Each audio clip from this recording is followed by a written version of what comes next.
Okay, so now we can move on to the next sutta, and the name of this sutta is the Simile of the Lamp, and this is found in the Connected Discourses of the Buddha, the Samyutta Nikaya, the 54th chapter, which where is the 54th chapter?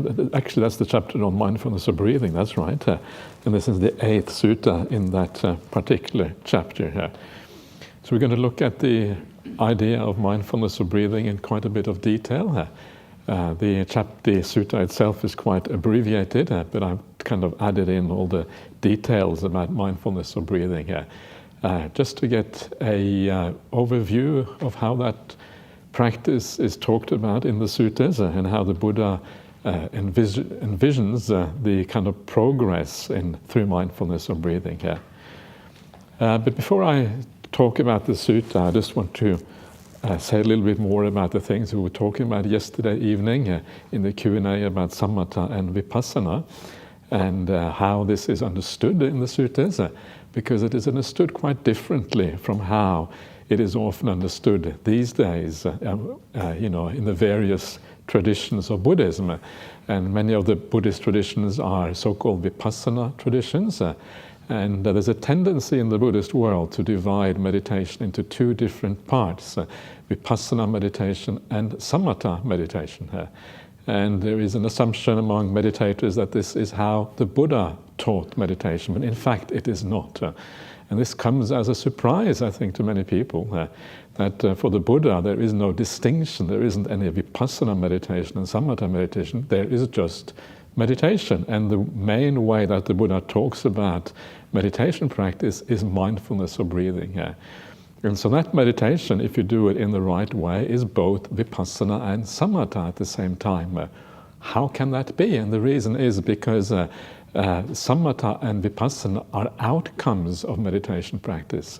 If you practice in the right way, whatever it is that you do, whatever it is that you contemplate or watch or observe or whatever practices you do, including sila, including sila itself, all of these things, they lead to two results. And the two results are samatha, the calm, and vipassana, clear seeing.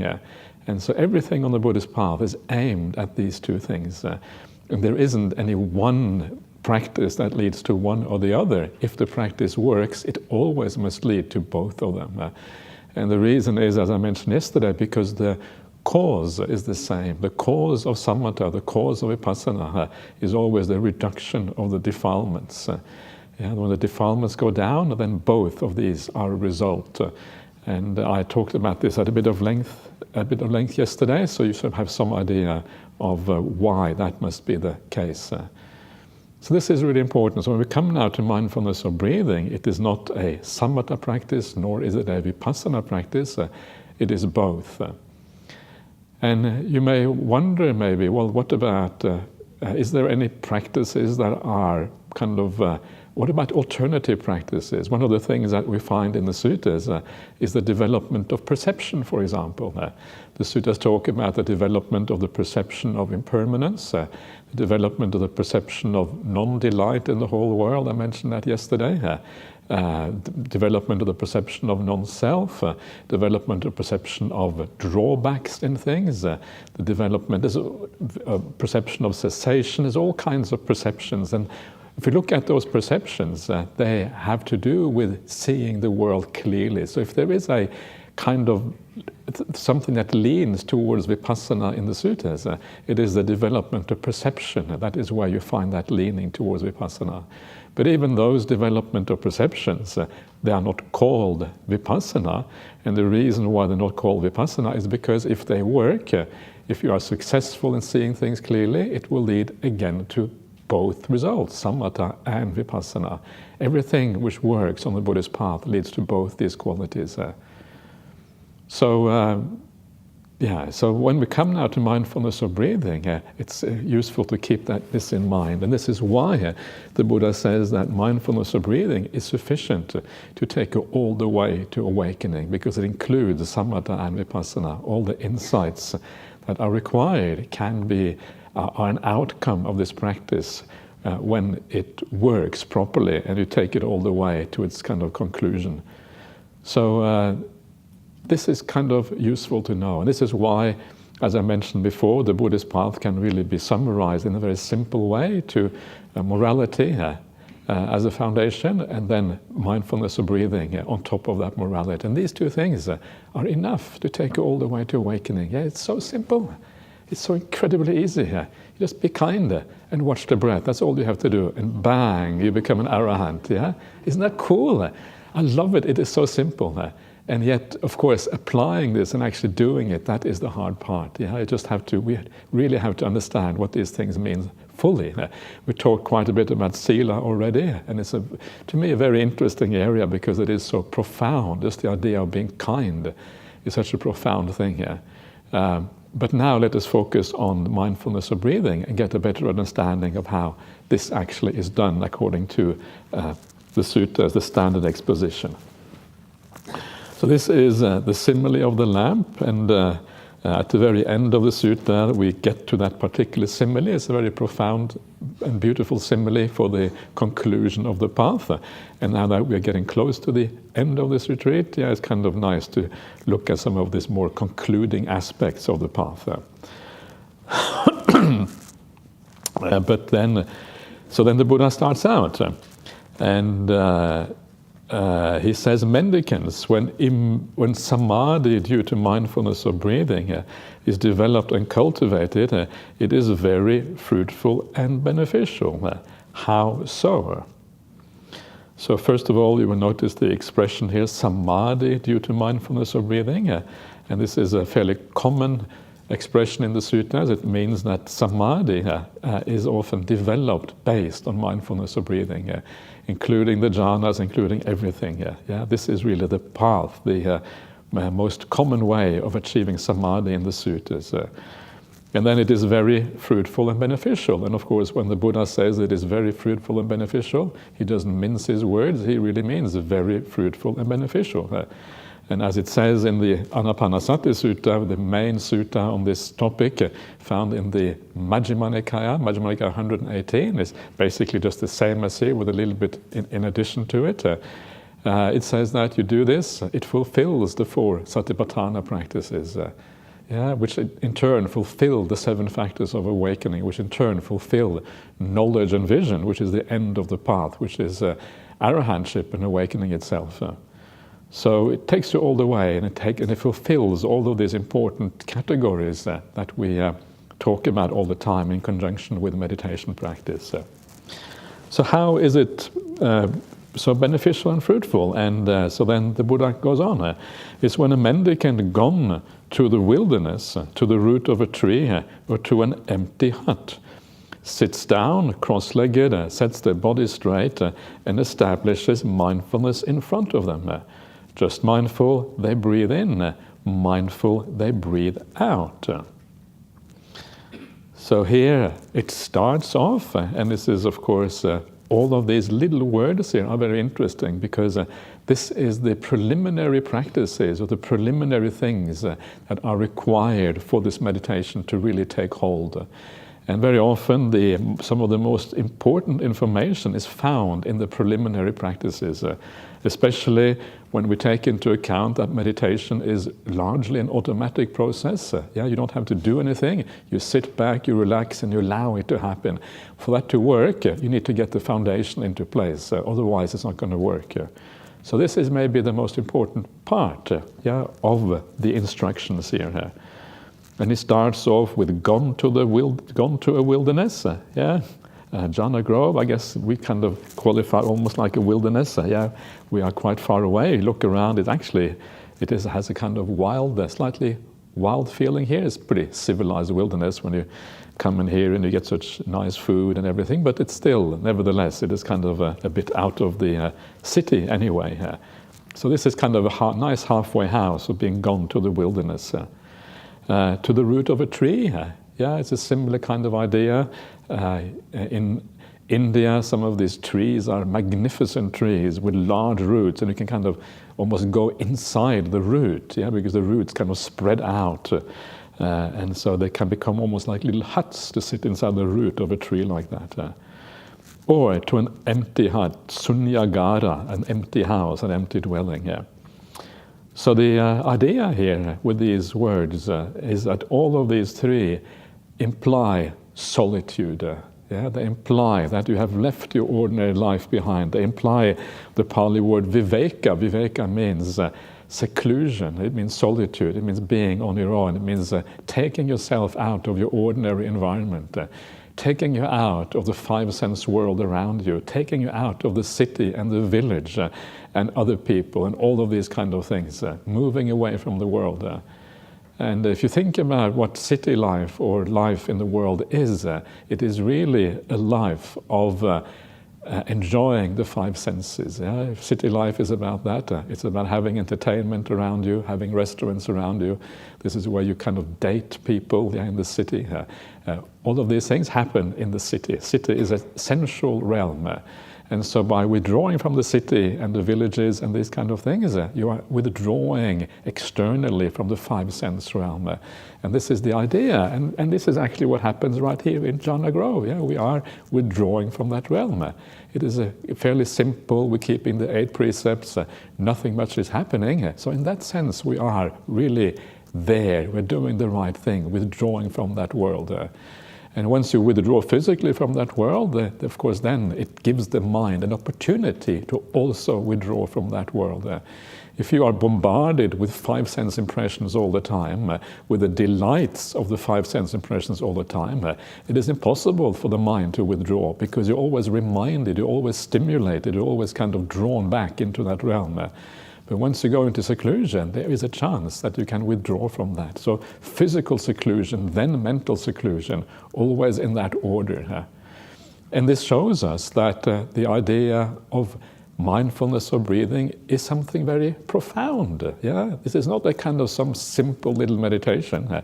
And if you think that mindfulness of breathing is difficult and that you have a hard time following the breath, of course you have a hard time. Of course it is going to be difficult. It is to be expected. It is a very profound meditation. It is a meditation that happens in solitude. If you try to do mindfulness of breathing at home in your ordinary life, it is not going to be easy at all. Sometimes you may succeed because your mind is kind of in the right state. A lot of the time it will be very hard. And some of you mentioned that to me, that at home it is hard to do meditation. When you come to a meditation center, it's much easier. When you hang around the right kind of people, the kalyana mittas, the atmosphere is right, the feeling, the mood is right, everything kind of falls into place. It makes it much easier. Sometimes you can be successful meditating at home as well, and I know that some of you are, but it tends to be much more difficult because of that. Real meditation happens in solitude. It happens away. This is kind of the message here. It is a profound thing. Mindfulness of breathing is a very profound way of doing meditation. This is the real meditation of the Buddha. This is not Mickey Mouse meditation. Sorry, I just had to say that. I apologize. So this is the real deal. And so this is the beginning point, the idea of seclusion. And then you sit down with cross-legged sitting down. So real meditation is in seclusion, and it happens in the sitting posture. Mindfulness of breathing is very difficult to do while you're walking. It's too coarse. You can do it lying down, that's possible, but the sitting posture is the preeminent posture for mindfulness of breathing. That's why the Buddha says this. Cross-legged is nice because it is a very nice posture. Once you get used to it, it feels very solid and steady. And you can sit cross-legged in various ways with various supports and things. And you can try that, but it's not really necessary. It is fully possible to attain deep samadhi by sitting on a chair or by leaning against the wall or whatever. The posture is not so important in this sense.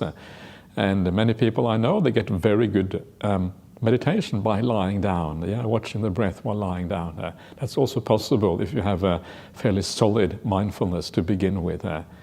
So the main purpose of the posture is not that there is some magic to a particular posture. The main purpose is to kind of get the body out of the way. If the body is either prominent because there is pain, or the body is prominent because you are indulging the body, then you have a problem. So the idea is for the body to kind of disappear, not to be a problem anymore. And for this reason, it is not useful, in my opinion, to watch painful feelings too much. Forget about those painful feelings. Enjoy meditation.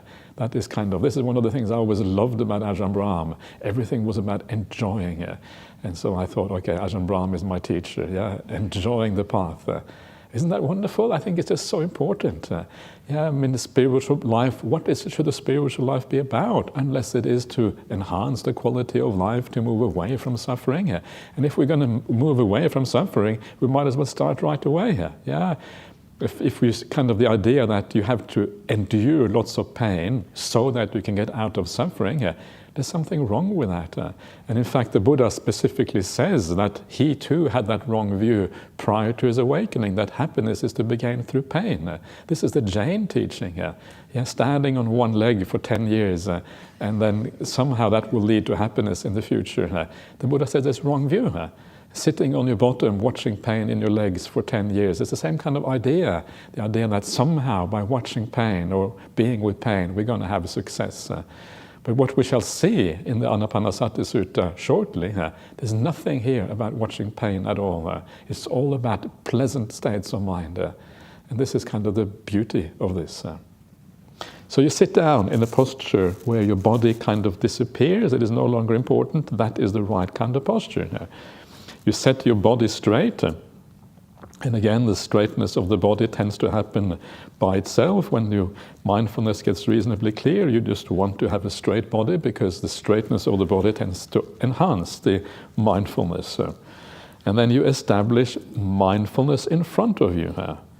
This is the last one here. And you will notice, again, as I mentioned before, you establish mindfulness in front of you even before you breathe, even before you are aware of the breath. Mindfulness comes first, then comes the awareness of the breath afterwards. And I did discuss this briefly before. In front of you just means in the present space and the present time. It means here and now. It doesn't mean any other kind of mindfulness, such as recollecting the past or recollecting the qualities of the Buddha or anything like that. It means in the present space, the present time. That seems to be the main meaning of this. And then this is refined in the commentaries to mean watching the tip of your nose and your upper lip and these kind of things. But that seems to be a later interpretation, which may not be wrong, but it's not exactly what you find in the Pali here. So what does it mean to establish mindfulness before you watch the breath? The thing is that when you sit down and the breath tends to always be there. It's never very far away because it's part of the experience. But the point is that it's not so much that you kind of get rid of the breath. That's not really the point, because the breath tends to be there. The point is just that you kind of leave the breath aside. You don't worry about the breath. This is kind of the point. And what you kind of are more concerned about is establishing a mindfulness. It is like, what is your primary purpose? What is your primary object? And your primary object is to establish mindfulness. Yes, the breath may be around, but you are not really concerned about it. And then you do what is required to establish mindfulness, which means relaxing, allowing things to be, using these kind of various similes, doing a bit of death contemplation, having the sense that you're just resting. You forget about the word meditation. Actually, this is rest time, relax time. And all of this perception that allows you to really relax, and then mindfulness to come as a consequence of that. And then the idea of nudging the mind in the right direction, overcoming the defilements. If you see a bit of ill will, you use some of the perception and techniques I've been talking about. If there's too much ill will, no need to even sit down. You just need to do something else in the meantime. But if it's just a little bit, you can overcome it. See the mind being restless and thinking about things in the world. Well, again, you use some of these ideas we've been talking about. Looking at things in a different way, understanding that the sensory realm is not all that interesting. What I'm doing now in meditation, this is what is interesting. And then you give rise to that mindfulness. That is what your focus is on. And then as the mindfulness then arises, there comes a point when you feel a degree of clarity, a degree of stillness, the thinking is kind of subsiding, and that is where the breath kind of becomes more, the breath is there more powerfully. You are with the breath, and you're almost by default doing mindfulness of breathing straight away. You don't need to focus on it, you don't need to do anything in particular. Just the clarity of the mind means that the breath is there with you. It's like a friend, you are there together. No need to point your mind in any particular direction or anything like that. And this is exactly what we see next. You establish mindfulness in front of you, and then just mindful, you breathe in. Mindful, you breathe out. In other words, you don't look at the breath, you don't watch the breath, but because you are mindful and then you breathe in, obviously you're going to be aware of the breath, because that's just what mindfulness does. The breath is there, the mindfulness is there, and you're doing mindfulness of breathing. So it's easy, it is comfortable, there's no force involved in this, and this is the idea. And even little words there, like just mindful, sattova, sati plus eva. Eva means, there's a little word in Pali which means like just. In other words, nothing else. No willpower, no focusing, nothing is really required. All you have to do is to be mindful. No intention is required of you at all. And so then it becomes very easy and very kind of comfortable. And then you can really enjoy the whole process of mindfulness of breathing. So that is the introductory part. And a lot of this is about establishing mindfulness. And this is the hardest part of all. It is, of course, very interesting that mindfulness is the seventh factor of the Noble Eightfold Path, right? There are 6 factors coming before that. And that says a lot about why mindfulness is not so easy to establish, because all of these other factors have to be practiced first. In our daily life, in our ordinary life, but also during the meditation itself, both of these things. And then over time, mindfulness becomes very strong because we do these things fully and well. Okay, so background finished. Now let's get into the real, what actually happens. So breathing in heavily, or sometimes called the long breath, breathing in long, they know I'm breathing in heavily. Breathing out heavily, they know I'm breathing out heavily. When breathing in lightly, they know I'm breathing in lightly. Breathing out lightly, they know I'm breathing out lightly. They practice like this. I'll breathe in experiencing the whole body or the whole breath. I'll practice like this. I'll breathe out experiencing the whole body. I'll practice like this. I'll breathe in stilling the physical process.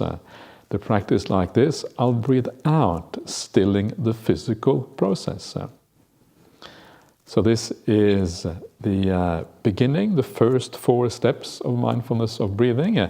There is 16 steps in all, and 4 times 4, and each group of 4 is equivalent to one of the satipatthanas.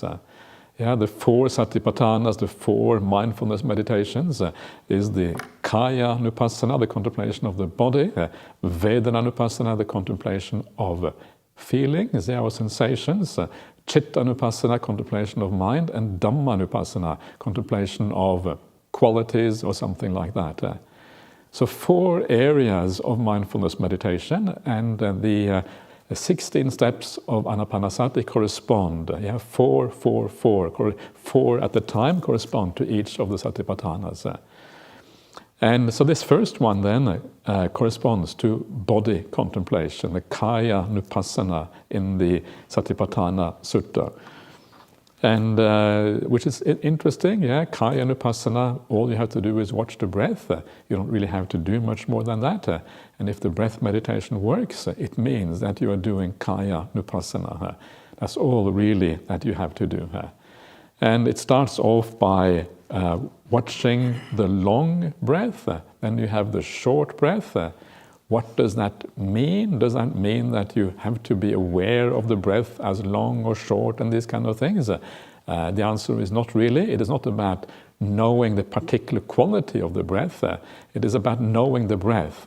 But this is the sequence that usually happens. Usually the breath is long to begin with, and as you start to become more peaceful, it becomes shorter because you require less oxygen and these kind of things. And the bodily process is kind of winding down a bit.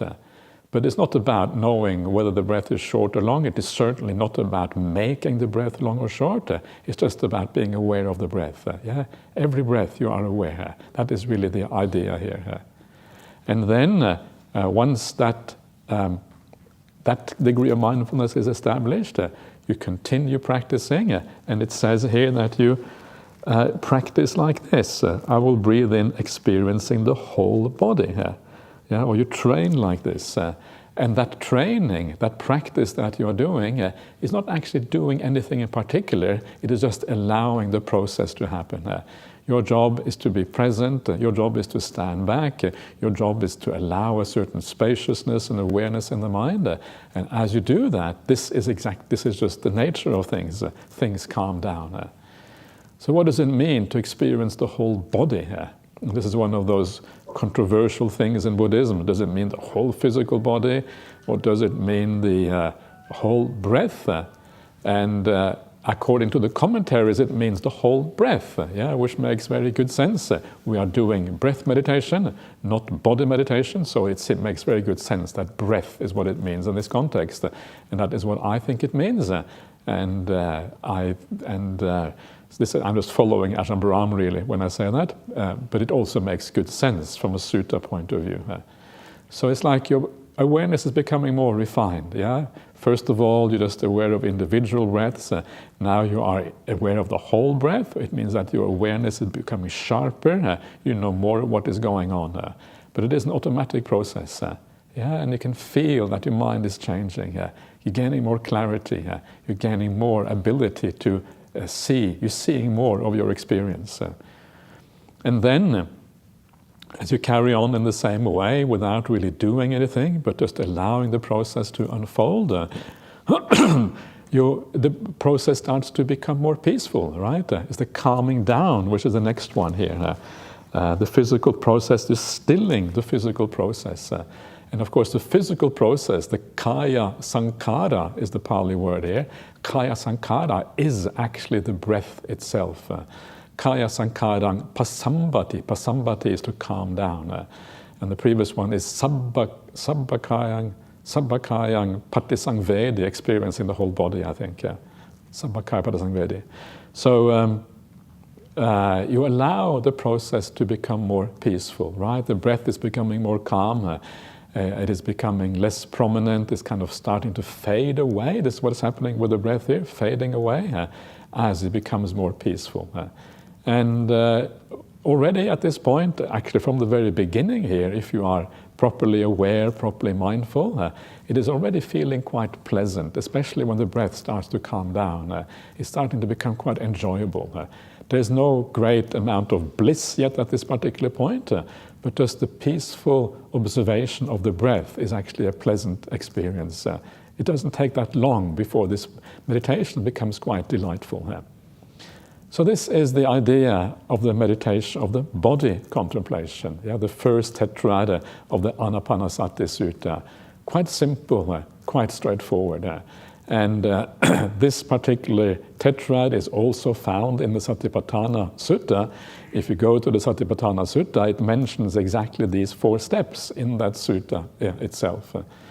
The difference is that in the Satipatthana Sutta, it then does not mention mindfulness of breathing after that. It doesn't go on with mindfulness of breathing. After that, it just talks about feelings and mind in a very general sense. And it doesn't say exactly how you're supposed to watch those feelings or watch the mind. So the Satipatthana Sutta is almost a bit misleading. If you read the Satipatthana Sutta, you get the impression that mindfulness of breathing only belongs to the very beginning and does not belong to the later stages of meditation. And because of that, and because many of the Buddhist traditions, they rely almost exclusively on the Satipatthana Sutta, they actually then teach in accordance with that. So you watch the breath first of all, then you stop watching the breath and you watch the experiencing in the sensations in the body and these kind of things.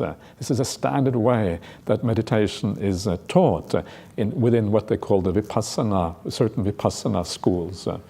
But really, and that may not be wrong as such, but it is a bit misleading because actually, and this is what we're going to see next, Anapanasati, mindfulness of breathing, covers all the aspects of Satipatthana, not just the body. So the impression that you get from the Satipatthana Sutta is actually misleading. And for that reason, it is very interesting to do a historical research into these suttas to see what is likely to be the most original part of these suttas. And lo and behold, what you find when you do that, this has been done by a number of people. These days we have textual transmissions from a large number of lineages and schools. We have in Chinese, we have in Tibetan, we have in Sanskrit. And when you compare the various lineages and schools, you find out that actually that Anapanasati, that first tetrad, probably does not belong in the Satipatthana Sutta at all. And once you take it out, then it kind of makes more sense because then it doesn't give the impression that it's only in the first Kayanupassana where it belongs. Once you take it out, then you have to come back to the Anapanasati Sutta, and this gives you the real information on how to practice mindfulness of breathing here. I don't know if that makes any sense to you what I said now. If it doesn't make any sense, don't worry about it. The main point here is looking at the mindfulness of breathing sutta. So this is how we start off with the mindfulness of breathing, the first tetrad. So that's the starting point, already very nice. And now it gets even more interesting. Now we come into the second tetrad, the second group of 4. And this is what should happen if you get it right. They practice like this. I will breathe in experiencing rapture. They practice like this. I will breathe out experiencing rapture. They practice like this. I will breathe in experiencing bliss. They practice like this. I will breathe out experiencing bliss. They practice like this. I'll breathe in experiencing mental processes. They practice like this. I will breathe out experiencing mental processes. They practice like this. I will breathe in stilling the mental processes. They practice like this. I will breathe out stilling the mental processes. So this is starting to sound pretty cool, isn't it?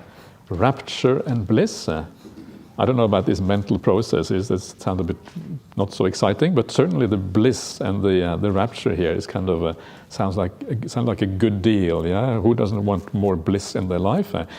And so here we are coming into the second aspect of Satipatthana, which is the Vedana Nupassana, the contemplation of feeling. And this is how you contemplate feeling through the Anapanasati, through mindfulness of breathing. And you will see here that first of all you have rapture, which is piti in Pali, and then you have bliss, which is sukha in Pali, to experience these things. Then you have these mental processes, and you may wonder what that is, with good reason, because it's not obvious at all. And the Pali word is chitta sankhara, and chitta sankhara really just means the content of your mind, specifically the perceptions and the feelings of the mind. There isn't much sankhara here. Sankhara is the doing of the mind. You're allowing the doing to fade away. The body is also fading away because now the feelings are becoming prominent. So the prominent aspect now are the feelings and perceptions. Sanya and Vedana are the two main things. This is called Chitta Sankhara in the Pali language. And so what are those feelings? What are those perceptions? Well, they are really just what we're seeing already. They are the piti, they are the sukha. Yeah? And maybe some bodily thing in the background or senses, but mainly just piti and sukha. That's the main thing they're referring to here. So you are experiencing this, and then you calm those things down. Yeah? Whatever feelings you have, whatever perceptions you have, they are calmed down further. So again, it is all really about positive feelings. This whole process of the 4 stages here is all about feelings, positive feelings. Chitta Sankharang Pasambati is the last one. And now you're already getting a feeling for what are the main kind of ideas, the main things that are supposed to happen in meditation practice. We have already seen the idea of calming things down twice, calming the breath. Now we're talking about calming feelings and perceptions. Yeah, it has occurred twice already. We have already seen the idea of happy feelings, going now 4 times in the second tetrad. And as I mentioned before, these are the 2 kind of main areas through which you know whether the meditation is going in the right direction or not. Yeah? The degree of calm and peace that you have on the one hand, and then the degree of happiness and bliss that you have on the other hand. These are the 2 things, these are the signposts of the mind that tell you whether you're going in the right direction or not. More peace you have, the more you know you're heading in the right direction. The more bliss you have, the more profound that bliss is, the more you know the meditation is heading in the right direction. These are the 2 main signposts of meditation. And it is not, so often we focus on the object. What is the object of meditation? The breath, the nimittas, these kind of things. But the Buddha always focuses on the feelings, the experience, the personal experience. What does it feel like? It feels peaceful, it feels blissful. Then you know you are on the right track. There are additional things on top of that. You can talk about mindfulness, talk about energy, you can talk about the clarity of mind, all of these kind of things. But the 2 main focuses is the bliss and the peace of mind. That is how you know you're on the right track. So what is very interesting about this, and what makes this thing so fascinating, the second tetrad, there is nothing there about painful feelings. It is all about happy feelings. It is all about really enjoying yourself. And so you start to wonder when you go to the Satipatthana Sutta. In the Satipatthana Sutta, it says there that you contemplate various kinds of feelings. It talks about dukkha, dukkha feelings, sukha feelings, adukkama sukha, neither happy nor painful feelings. It talks about samisa feelings and niramisa feelings. Samisa means like worldly feelings. And amisa actually means flesh. So it means with the flesh and without the flesh, or carnal and non-carnal is kind of a traditional English way of talking about these things. And so you're talking about spiritual feelings and worldly things. I think that's maybe the best way of talking about them. But the thing is that in the Satipatthana Sutta, it talks about painful feelings, and here it does not. And this is where we are, where there is a problem, and this is why there seems to be a contradiction between the 2. One of the reasons why in many types of meditation instructions that tell you to watch the painful feeling is precisely because the painful feelings are mentioned in the Satipatthana Sutta. And yet here they are not mentioned. So how can we unify this? How do we get these things to work together when there seems to be discrepancy? And the answer is that understanding something is not the same as experiencing it. You don't necessarily gain much insight into painful feeling by experiencing it. The main way to get insight into things is to actually see them, as mentioned this before, is when things cease, when things come to an end. So if you want to understand painful feeling properly, it is when they are not present that you actually gain an understanding of this. And again, it's that same simile that I mentioned before of the tadpole. As long as the tadpole is in the water, it cannot understand what water is. When the tadpole becomes a frog, it emerges from the water. Okay, now it understands, because now it is able to compare. It has perspective on what is going on. The same thing is true for painful feelings and many other things on the path. You don't have to experience it. Thank goodness we don't have to experience all this painful feeling. And then you start to see what is going on. When it disappears, when it is gone, then you have a contrast, then you have perspective. Then it's possible to see these things. And that is such a wonderful thing to realize, because it means that your approach to meditation can actually be quite different from maybe what you think may have thought before. You can recalibrate a little bit the way you think about this.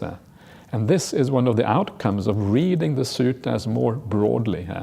One of the biggest problems in meditation circles is that there's a tendency to focus on maybe one or a few suttas, not really having a broad understanding of the word of the Buddha. And if you focus only on one sutta, because it gives you only one angle on the idea of meditation, it can give you the wrong impression. Once you have a broader understanding, it actually allows you a more complete you see things from different angles. It gives a more complete understanding of what is going on. So it is enough to have bliss. Bliss is enough. No need to have all these painful feelings. Isn't that wonderful? Do you approve of that, or do you disapprove of that? I hope you approve of that, because for me this is one of those beautiful, delicious little discoveries that you get when you read the suttas. You start to understand the overall view of these things, how it actually works. So this is what this is about. So how do we make this transition then? Sometimes people say they are watching the breath, but they don't, and they feel peaceful, but they don't get any joy, they don't get the rapture, they don't get the happiness. Why is that so hard, and how can we make that transition? And very often it just happens by itself. You are just watching the breath, and because you are living well, you feel good about yourself, and the rapture just arises because you already have a foundational good feeling about yourself. You know that you are a good person, and you have good feelings about yourself. And so that is one way, the most simple way of doing this.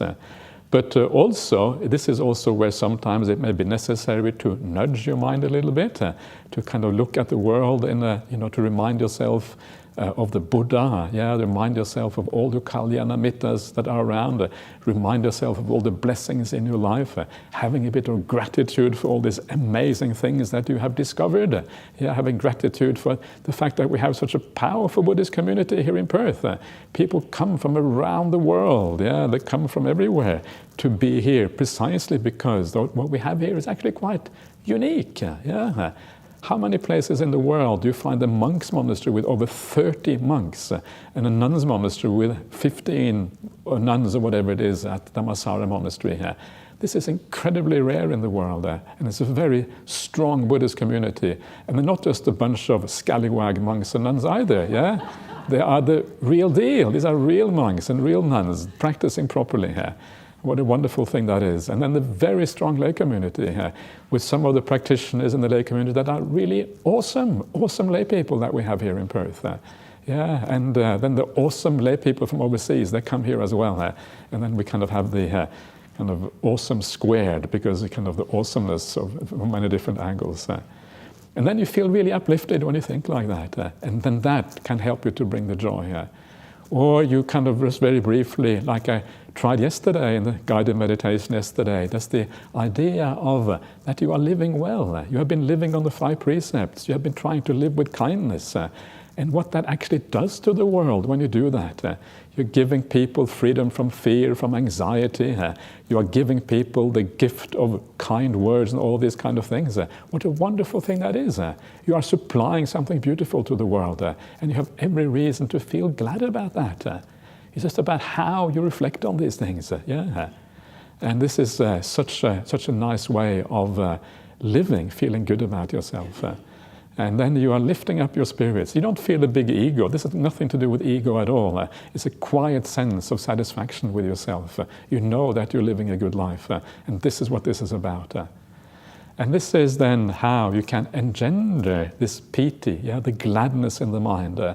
And then by staying with the breath, then again, passively, not doing anything, you're allowing the process to unfold. This is why I use the word nudging the mind, because if you do things, you destroy the meditation. But nudging is just a kind of very gentle little bringing up a perception or something. It doesn't disturb very much. And then the process carries on as a consequence of that. And then you go deeper. You allow the process to unfold. You have the piti, then the sukha, which is a deeper kind of happiness. And then you're experiencing the mind, the processes of the mind, and then you calm those processes down. How?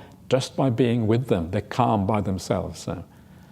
So this is the Vedana Nupassana as you have it here.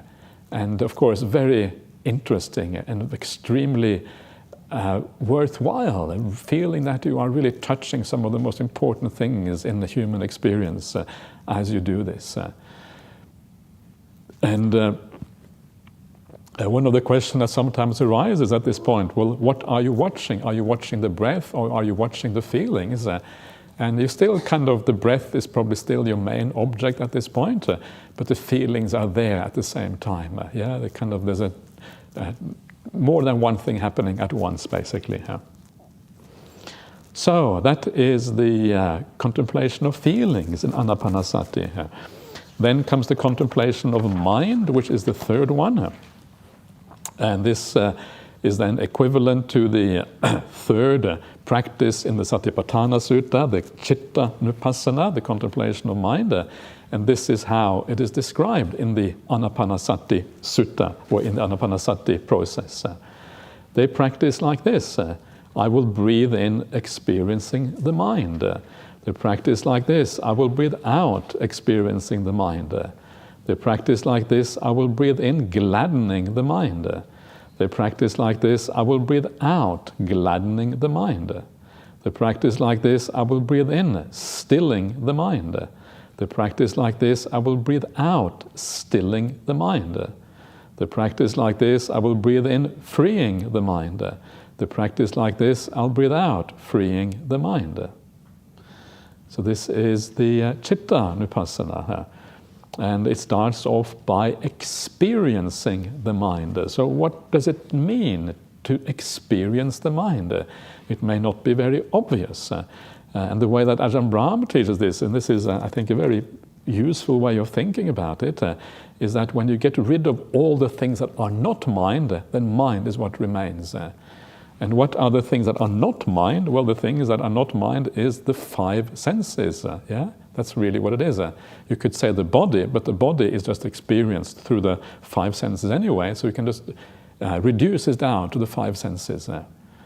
So this is the answer here. You are letting go of the five senses, and of course this is exactly what we're trying to do. This is one of the reasons I've talked quite a lot about the idea of senses and sense pleasures and these things. And then what you are left with, when those five senses start to fade away, the mind comes into focus. And the way that is experienced is very often through this thing we call the nimitta. We called in the suttas the obasa, the light, and the rupa, the form or the shape. Rupa and obasa, this is kind of the light in the mind, the sun or the moon or whatever it is that you see mentally. And that will, and that is very closely related to the five senses. When the five senses really fade, that is when this light, this nimitta arises in the mind. If the five senses are prominent, the nimitta tends not to be there. The senses can still be a little bit in the background, but usually there is like what you might call an inverse relationship between the five senses and this nimitta in the mind. So this is where this starts to happen, right? This is how you experience that mind, this light, etc., in the mind. And then our job is then to deal with that nimitta in the right way? How do we contemplate, or how do we reflect on this nimitta? And this is what happens next here in the sutta. Yeah? So you then gladden the mind. You gladden that nimitta. Yeah? You make it more powerful. You make it even more blissful than it already is. How do you do that? Well, again, by being passive. By not doing anything, by focusing on the center of that nimitta, not looking at the edges, but focusing on the most blissful and the most powerful part. And as you do that, it becomes gradually more powerful. The more still you are, the more powerful it is. And that's why the next one is you will breathe in stilling the mind. It says immersing the mind in samadhi, but I think I prefer just stilling the mind. And again, this is also done by focusing on the center of that nimitta and allowing things to become even more peaceful. Not doing anything, being with rather than focusing on her. And as you are with this nimitta, it stills down, becomes even more peaceful. And again, you can see, again, the process is about two things: stilling, calming things, and bliss. Gladdening the mind, stilling the mind, the furthering of the bliss and the furthering of the peace. These are the two main signposts of whether your meditation is going right or not. And this is again and again in the suttas. And then we've seen this throughout. But then, of course, it goes into the jhanas. And the jhanas are the same thing, more and more stilling, more and more bliss as you go into them. And then the very last one here is the very end, is freeing the mind. And freeing the mind is, again, not something you do. It is something that happens. You're allowing it to happen by letting go and by not holding on to anything. And the freeing of the mind, which is vimochayang chittang. Vimochayang is related to the word vimucchati. Vimucchati is a liberation related to the word vimutti. Mutti, liberation. And so vimochayang chittang, allowing the mind to be freed. And the freeing here is a freeing into samadhi, the freeing from the five senses, from the five hindrances, from the will, from all of these things that limit the mind. And that is why the mind is liberated at this point. Samadhi is a kind of liberation of the mind. You feel that oppression is being let go of.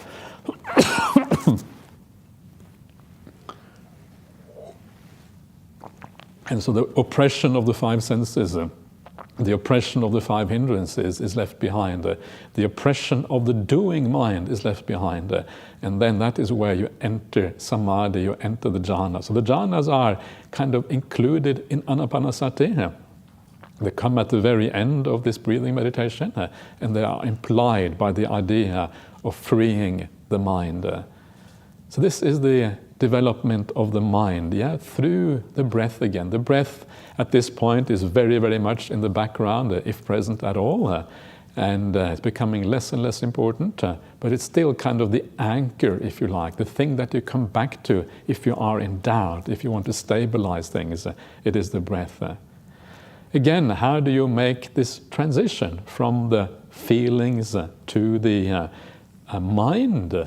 We are, every time there is a transition from one satipatthana to another one, it can be tricky to achieve that transition. So how do we do that? Well, again, the way to understand this is to look at the thing that blocks you from making that transition. And the thing that blocks you will very often be an attachment to the five senses and the body, right? Because it is the five senses that we're letting go of as we're going through this. And so if you're having trouble there, just a gentle nudge of the mind, to remind you that the world is really not all that interesting at all. The world is so unreliable, so uncertain. It's always going to let you down at the end of the day. And because it's always going to let you down, let it all go, right? Forget about those five senses. The five senses and the world is interchangeable because we experience the world through the five senses. So just bang, let it all go. Just a gentle reminder of the unsatisfactoriness that, okay, let me go, take refuge in the mind instead. Let me take refuge in the bliss of the samadhi nimitta. That is the right way. And then you learn how to deal with that. You learn not to fear it because you are, gradually you get used to it. And then you become someone who practices the mind contemplation in anapanasati. So this is the process of Anapanasati, the first 12 steps. There are 4 steps left, and this is the steps that concern insight. And I don't really have enough time to look at those now, so we will look at those this afternoon. But the first 12 are already extremely interesting, yeah, because there are so many beautiful things going on here. 12 steps, each step being more happy, being more peaceful than the previous one. And already you're kind of starting to feel that you are in the presence of something extraordinarily meaningful as you do this. It gets even more meaningful further down, but already it is kind of extremely interesting. Yeah. So that is all for this morning. So again, please have a very nice lunch together. Keep on enjoying yourself, and we'll see you back at 3 o'clock this afternoon here.